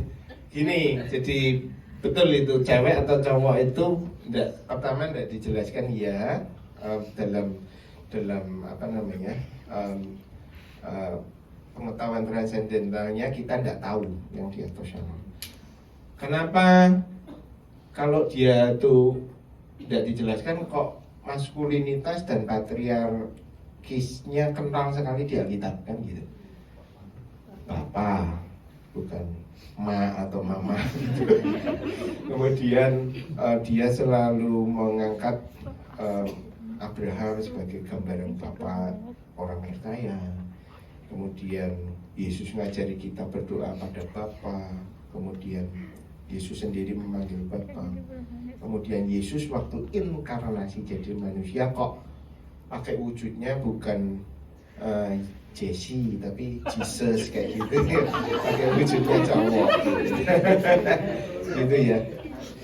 itu pasti ada penjelasannya, benar, bahwa ketika Yesus berfirman ditanya nanti kita tuh hidupnya kawin sama siapa, istri kalau kita sudah meninggal di surga nanti istrinya sama siapa, suaminya sama siapa yang sudah menikah. Tuhan jawab, kita tidak hidup kayak gitu, kita hidup seperti malaikat, genderless, seperti kanak-kanak, anak-anak kecil. Barang siapa tidak masuk ke kerajaan surga, dia harus menjadi seperti salah seorang dari anak kecil. Oke? Iya tuh adik-adikmu anak-anak, laki, perempuan, gender enggak mereka. Iya, secara fisiologi ya, tapi secara jiwa ini apa mereka gender? Enggak, genderless mereka. Semua sama, semua setara. Anak-anak ini senang kumpul, enggak mikir seksual, enggak mikir apa. Nah kira-kira seperti itu, seperti malaikat, seperti anak-anak. Kita enggak punya apa identitas seksual. Tetapi kenapa kok sampai kesininya kita bisa ditunjukkan maskulinitas? Memang karena itu namanya antropomorfisme Tuhan, artinya pemperkenalan Tuhan kepada sosok manusia. Nah kita perlu tahu bahwa Tuhan yang kompleks itu bicara pada manusia yang sangat sederhana, dalam bahasa manusia yang sangat terbatas. Oke? Maka Tuhan mewujudkan, merepresentasikan, menunjukkan dirinya sebagai suatu gambaran. Apa? Ya, karena manusia diciptakan pertama Adam, dari rusuknya diambil jadi wanita, dan dari situ jadilah umat manusia berkembang biak semacam itu. Dan Tuhan menunjukkan bahwa Dia memilih sang Adam. Adam sendiri artinya Adamah itu lemah, lemah merah, begitu. Adam itu sama, merah dari tanah, dan pria, dan dia dipilih Tuhan sebagai manusia yang pertama yang menghasilkan semua benih dari dia. Nah, itu cara Tuhan untuk bicara dan menunjukkan sosoknya sebagai pribadi yang seperti apa. Itu antropomorfisme. Bapa yang penuh kasih, anugerah, rahmat, Bapa yang memeluk anaknya yang dari kandang babi, ya, anak yang hina. Bapa yang Bapa yang kekal disebut di Yesaya itu. Bapa yang memberi kehidupan, karena kita semua berasal dari Bapa kita. Nah, itu gambaran yang bisa diterima oleh bahasa manusia. Jadi kalau ditanya, Tuhan melampaui gender, karena gender ciptaannya Dia. Tuhan melampaui daging. Oke? Nangkap ya? Dan kita sendiri nanti akan kembali memakai pembaruan tubuh seperti yang dijanjikan firman Tuhan, bahwa kita akan diubahkan. Ini daging kita ini nanti akan digantikan oleh Tuhan. Nah, digantikan itu kita seperti Kristus, punya satu materi. Tuhan Yesus kan waktu itu, coba nih Thomas, ada bekas lubangnya, kok bisa ada bekas lubang? Tapi kok enggak mati, kok enggak nutup? Wolverine aja dicakar nutup lagi, ini Yesus kok enggak nutup? Nah, karena dia perlu untuk nunjukin ke Thomas semacam itu. Apakah itu menunjukkan cacatnya tubuh kebangkitan? Enggak, buktinya apa? Dia lewat ke kamar loteng itu tembus, enggak lewat pintu mana tetap datang gitu. Itu namanya super materi atau tubuh ultimate. Nah, itulah yang nanti akan dikasih Tuhan Yesus ke kita. Kalau kita ngalami lihat dia datang besok mungkin atau nanti malam ya, tata terus kita berubah gitu, sekejap diubahkan. Nah, kita menerima tubuh itu genderless. Kita jadi seperti Kristus kebangkitan. Anggap ya? Ada yang mau nambahin? Lanjut nih ya. Jadi Tuhan perlu memberikan gender identitas supaya kita sebagai manusia memahami Dia. Seperti itu. Itu antropomorfisme Allah. Next. Nah, sebenarnya akan seperti apa kehidupan setelah meninggal? Nah, apakah kita akan menjalani kehidupan seperti biasa namun di surga bersama-sama dengan Allah? Ya gitu ya, maksudnya nganggur apa priye kekal kayak gitu ya. Lalu apakah benar kehidupan kita ini akan terus berinkarnasi? Ini bagian terpisah seharusnya setelah meninggal, berreinkarnasi. Dan kalau kita tidak hidup di dunia ini, terus kita ada di mana? Semisal saat itu Adam dan Hawa tidak jatuh dalam dosa, kehidupan kita akan seperti apa? Oke, satu-satu ya. Yang tanya siapa nih, tak angkat tangannya. Sebenarnya akan seperti apa kehidupan setelah meninggal? Menurut penjelasan sederhana tadi yang di awal, menurut teman-teman gimana? Setelah meninggal kita seperti apa?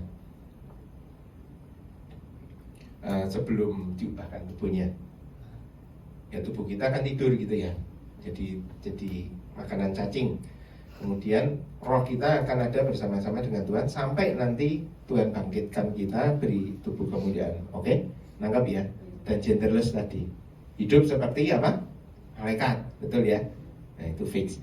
Apakah kita akan menjalani kehidupan seperti biasa, namun di surga bersama-sama dengan Tuhan? Nah ini tidak ngerti. Ini tidak ngerti. Oke, kita tidak tahu. Jawabannya nanti dulu. Ada NDE, Near Death Experience, pengalaman mati sebentar kan kayak gitu ya, mendekati ajal gitu. Jadi mungkin koma hidup lagi gitu. Nah dari situ kita juga tidak bisa jadikan patokan apa namanya, iman. Karena apa? Karena di situ bisa jadi dia itu dipakai iblis untuk menyesatkan, atau sebaliknya dia dipakai Tuhan untuk meneguhkan. Nah ini kita tidak tahu batasnya karena itu peristiwa rohania. Contohnya siapa yang paling jelas nih? Dari Kristen. Dari Kristen itu dulu pas di Reinhard Bonnke sedang di Lagos ya, ada KKR yang puluhan juta orang itu tuh ada pendeta itu mati kecelakaan, sudah disuntik formalin. Istrinya sama beberapa full timernya tuh yakin bahwa dia mau dibangkitkan. Itu pendeta, masih ada videonya. Kebangkitan orang mati di Lagos itu menggegerkan dunia waktu itu. Dan kejadian ini banyak kayak gitu. Tidak cuma di sana. Rekodnya banyak. Nah, mau dibawa ke ruang ibadah dicegah sama security karena kan KKR nyanyi-nyanyi masuk dikai mayit kan, mau ditaruh bawah gitu kan, gedungnya kayak nginden kan lo, nginden ngerti kan Surabaya dulu aku tiap tahun ke sana 2 kali. Nginden itu ruang ibadahnya dua, tapi di bawah itu ada ruang-ruang gede-gede kayak gereja-gereja gitu. Nah dibawa ke situ, dibawa ke ruang itu, didoakan bangun, sampai sekarang masih hidup orangnya. Nah, dia bicara, judulnya The Lazarus of Lagos. Nah, dia cerita bahwa ada pesan Tuhan bla bla bla bla. Oke. Dia saksikan gambaran tentang itu. Oke. Nah, itu satu sisi meneguhkan iman kita ya. Tapi satu sisi Wakung juga dapati bahwa ada orang yang mati secara medis, ada rekodnya di internet, di-upload, dan dia bukan orang percaya. Dan dia melihat sesuatu yang berbeda dari iman kita.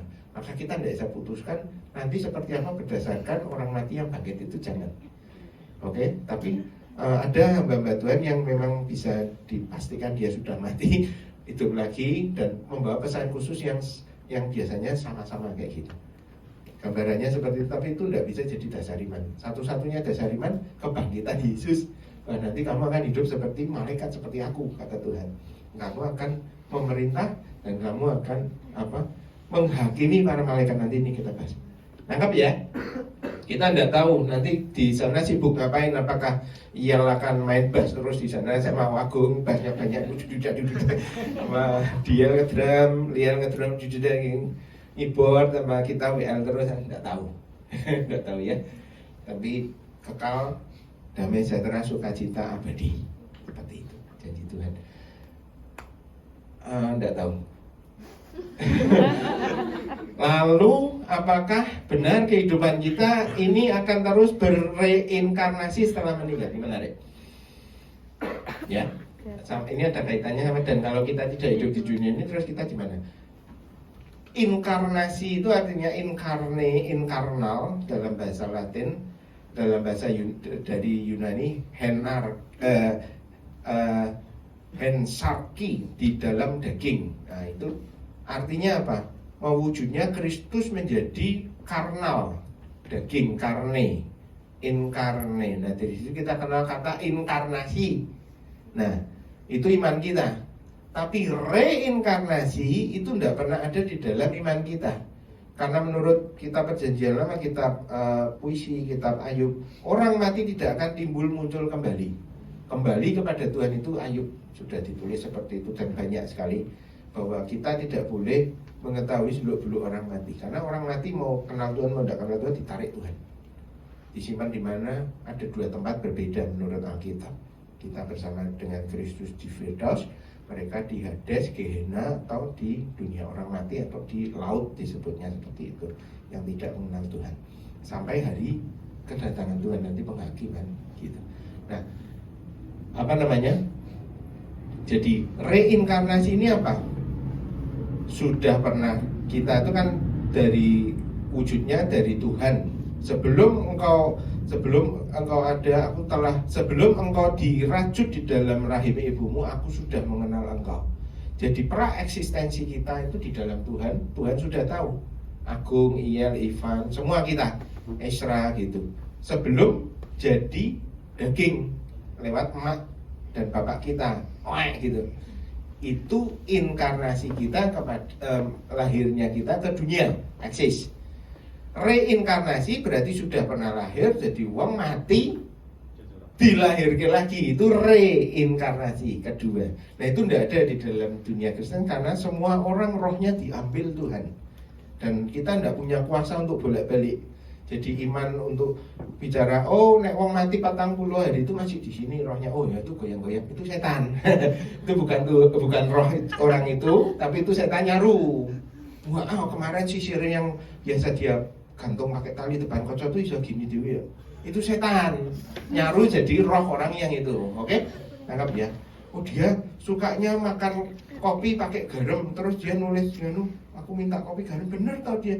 Oh enggak, setan itu usianya purba sekali, dia melihat kita, mengamati kita seperti singa keliling. Jadi untuk menyesalkan kamu, dia tuh tahu siapa engkaumu, siapa bapakmu, emakmu, tahu kebiasaanmu, dan dia punya rekod. Cerdas. Dia lebih cerdas dari manusia, dan dia memakai itu untuk menipu. Nah, ya. Ini ada sosok-sosok gitu itu bukan makmu, engkaumu, bukan mimpi yang ngajak yang aneh-aneh itu, bukan. Setan itu. Ya. Jadi ada setan gimana kita harus lari, harus tangga yang kayak gitu. Oke ya, tidak boleh kabur. Nah, reinkarnasi tidak ada, roh gentayangan tidak ada. Oke. Nah, ini pertanyaan ini relate sama yang bawahnya, saya tahu. Dan kalau kita tidak hidup di dunia ini, terus kita ada di mana? Nah, ini betul. Jadi ada pemikiran-pemikiran yang melampaui itu semua. Maksudnya gini. Memang ada beberapa bukti yang bisa diambil dari Alkitab yang menunjukkan seperti apa nanti kehidupan setelah, tapi itu sebetulnya ranahnya misteri. Gimana kok maksudnya? Alkitab ini menjelaskan bahwa Yesus tuh ngomong, kamu tuh adalah Allah, seperti itu. Oke? Kamu semua itu adalah Allah. Anak-anak Tuhan itu adalah Allah. Ini belum bisa kita pahami sepenuhnya. Memang kita akan menjadi satu dengan Kristus, tubuh kepala. Kristus siapa? Allah, penguasa alam semesta. Cuman ada orang-orang yang begitu berani berspekulasi sampai melampaui itu. Nah inilah pikiran-pikiran yang out of the box tadi, liberal. Di batas 5 tadi itu dia keluar. Yang 5 tadi logi-logi itu dia berani keluar. Maksudnya gimana? Ada pemikiran tentang dunia reset ini. Nanti ini ada dunia reset ya di bawah itu api. Ini terakhir ya? Ada 7 ya.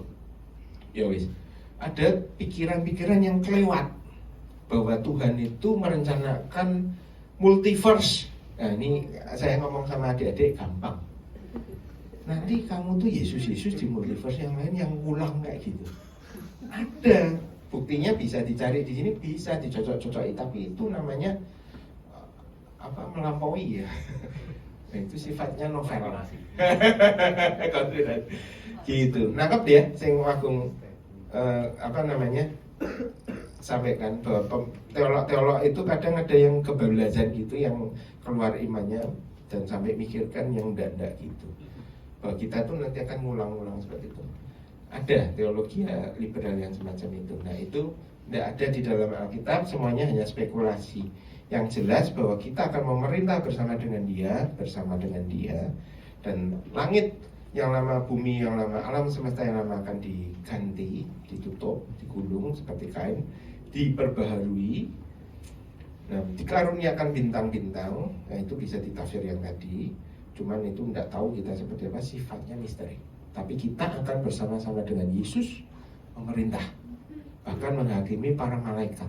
Nah, di sini kita tahu bahwa pada suatu waktu nanti kalian akan diangkat lebih tinggi dari para malaikat, seperti itu. Maka Tuhan bilang, kamu semua adalah Allah. Itu misteri. Nanti di sini belum. Makanya doa kita kadang tidak dijawab karena kita bukan Allah, kan kayak gitu. Nah kita Allah kan kita pengen kayak tadi main game ya menang, cheat lah. Apa diamondnya full 99 plus E, duitnya 99 plus E, senjatanya komplit kayak gitu. Nah kita pengennya gitu. Nanti lah, nah sudah zamannya, lalu kalian boleh menang-menang. Saya pernah tanya sama Obin, nah, saya yang begitu buruk, kita semua yang begitu buruk, jadi Allah kok enggak alam semesta ini kacau ya, yang dengan membawa sifat kita yang sekarang ini. Betul enggak?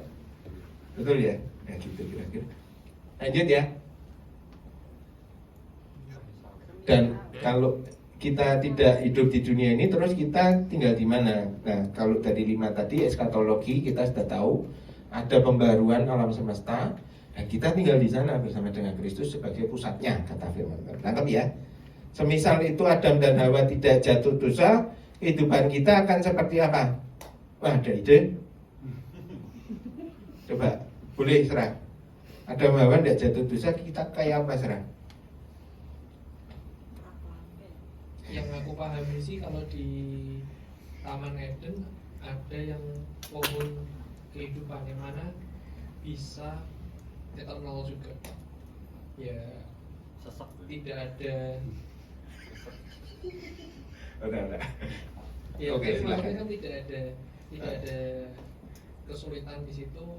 Mau nyari makan juga mudah karena kan semua yang kita hadapi hari ini itu kan adalah kutuk. Kita terlepas dari kutuk semua. Oke, kasih tepuk tangan guys. Jadi ketika Adam dan Hawa belum jatuh dosa, ya sudah itu eternal itu. Tapi akhirnya jatuh dosa kan gitu. Berarti nanti sampai ke kamu mungkin jatuh dosa, bukan Adam. Dan kita waktu manusia itu satu ngambil itu semua kena imbasnya kan kayak gitu. Mudeng ya bahwa kehidupan gini, kalender kita ini kan Masehi tahun 2000 sekian, itu titiknya dari Yesus saja. Tapi ada namanya kalender Adamik atau Masoretik, itu diukur dari peristiwa Adam. Gitu. Gampang ngukurnya, pembuangan, tambah lagi zaman raja-raja, ada bukti-bukti radiologinya diukur lagi sampai zaman Musa keluaran, ada bukti-buktinya apa tahunnya diukur lagi sampai sebelum Musa, Yakub, Abraham. Karena umur dunia peradaban Alkitab itu 6.000 tahunan. Itu ini kita hari ke-6 akhir kayak gitu kira-kira. Itu tanggal Adamik. Masoretik itu 6.000 sekian, 5.000 sekian. Mudeng ya. Nah, tanggal itu starternya di mana? Bukan pada waktu manusia belum jatuh dosa seperti Isra ngomong tadi. Kita tidak tahu Adam sebelum jatuh dosa berapa lama, hanya tafsir saja. Yesus mati umur 30, Adam jatuh umur 30, itu tafsir. Kan kayak gitu. Yesus menebus dosa umur 30, Adam kemungkinan mati umur 30, tafsir. Ada kelemahannya juga. Kita tidak tahu seberapa lama kekal itu, kekal di Eden itu, yang tanpa dosa itu. Maksudnya gini, kamu ngasih nama binatang seluruh bumi itu berapa lama kan kita juga tidak tahu.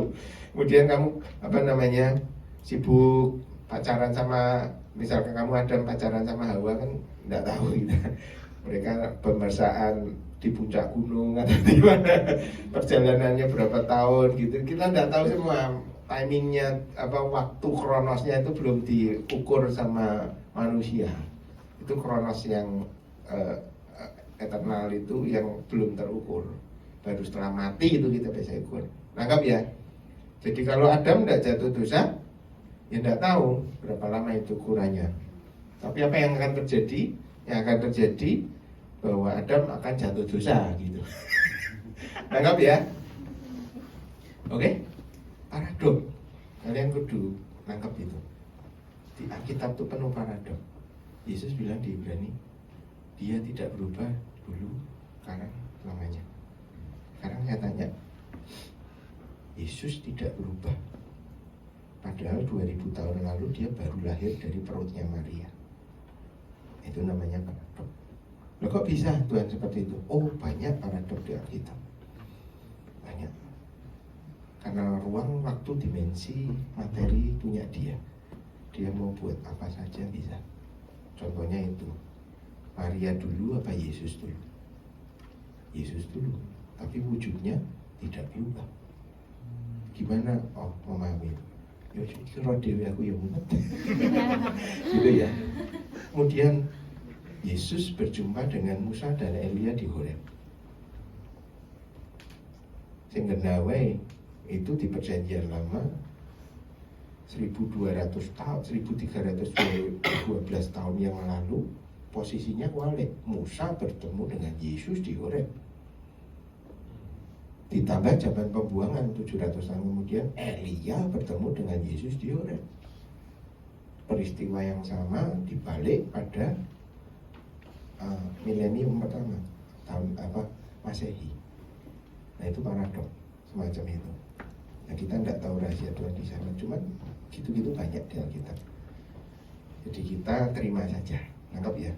Dimensi ruang dan waktu itu, kekekalan itu pasti terhubung dengan kefanaan gitu, pasti.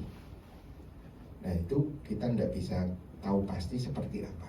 Cuman keputusanmu dan keputusan Tuhan itu yang membentuk kekekalan. Ini kebenaran. Makanya kita tidak bisa sembarangan bilang, oh Tuhan semua yang ngatur. Misteri kasih karunia itu adalah ketika Tuhan mengulurkan tangan, kita menyambut Dia. Ada pilihan kita, itu kekekalan. Unik sih memang. Kita tidak bisa pahami, cuma bisa ngerti aja gambaran Tuhan itu.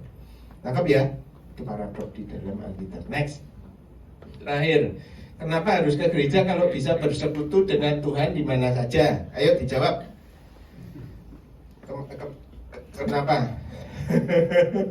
Kenapa? Oh iya. Ayo toh. Kasih kewe. Ya, Om. Kenapa? Kenapa? Tidak apa-apa, bebas.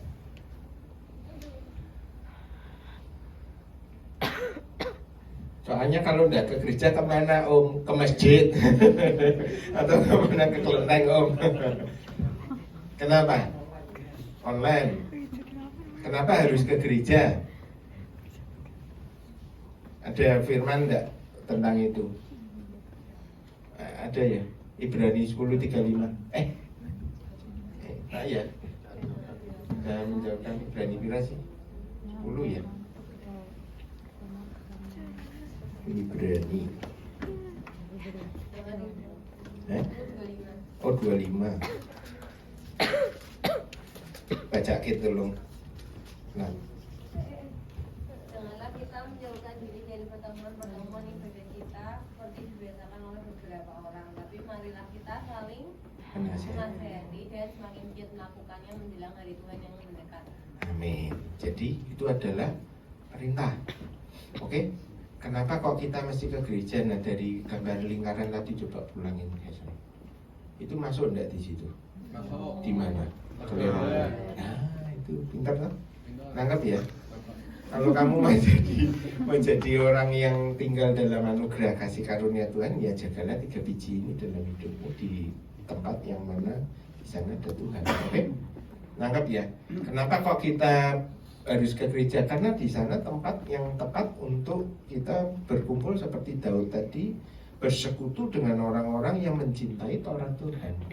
Nah ini Ibrani 10:25 yang dibaca Ciknat itu juga bagian penggenapan yang harus kita jalanin kayak gitu.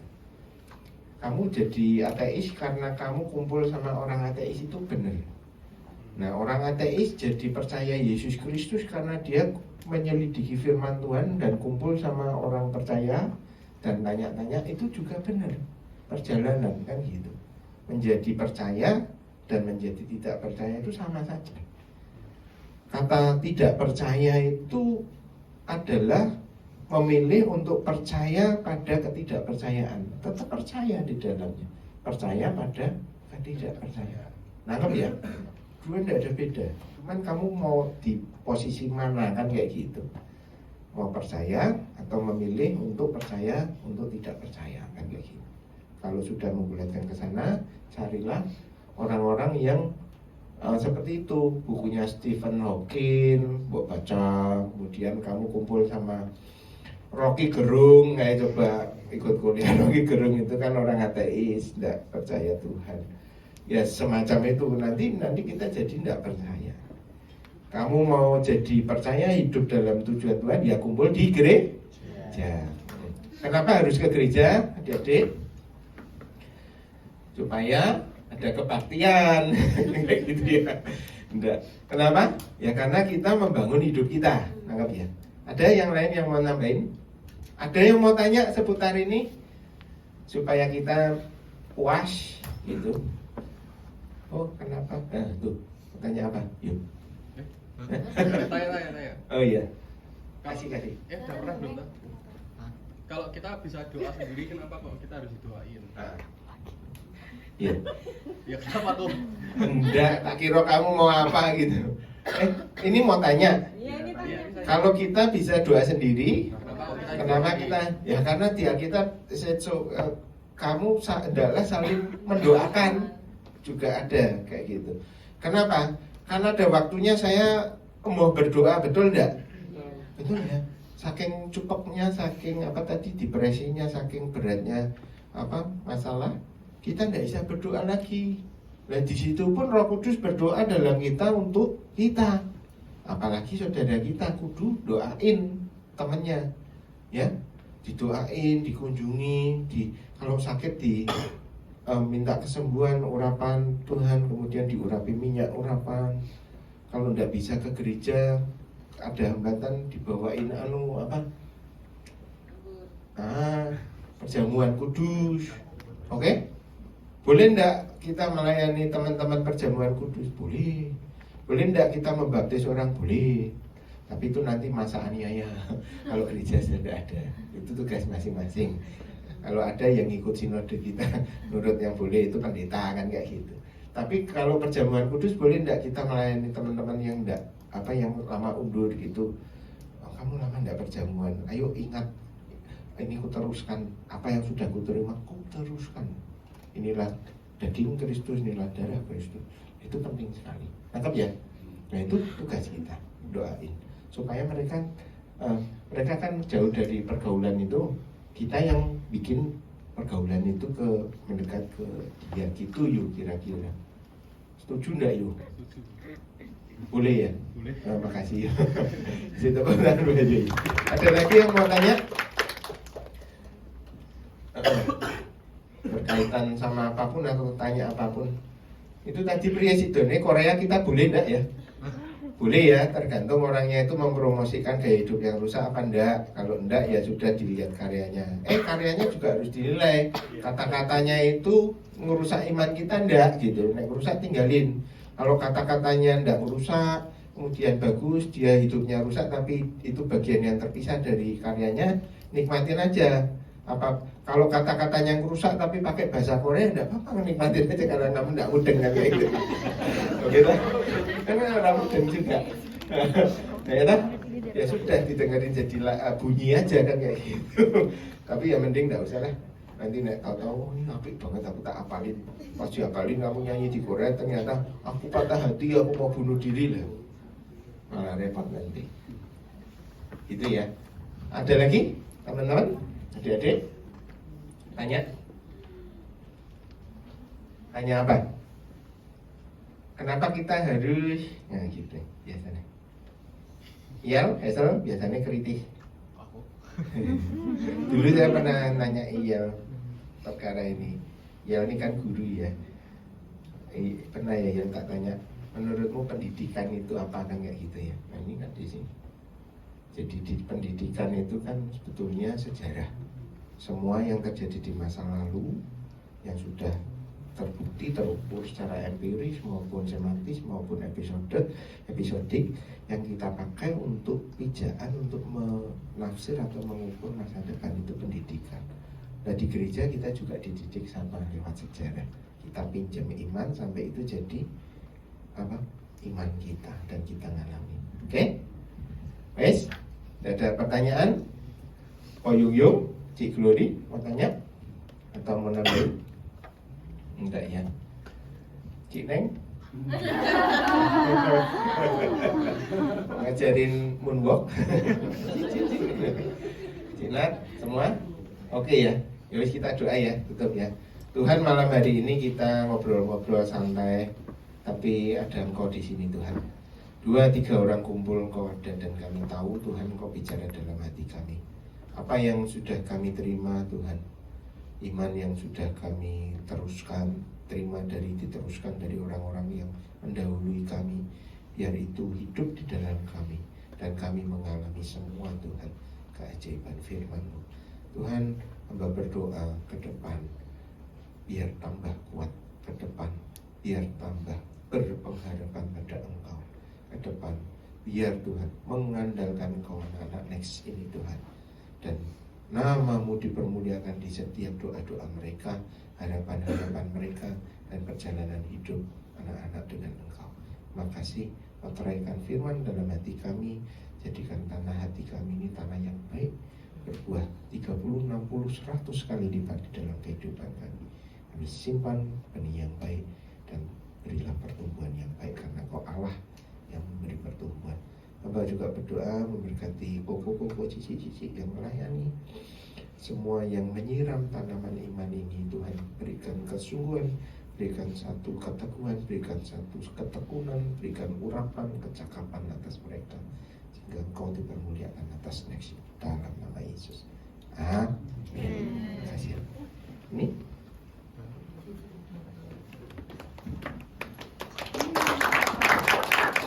Saya thank you dulu ke, aku udah Eko atau om aja ya, ke Om Agung ya.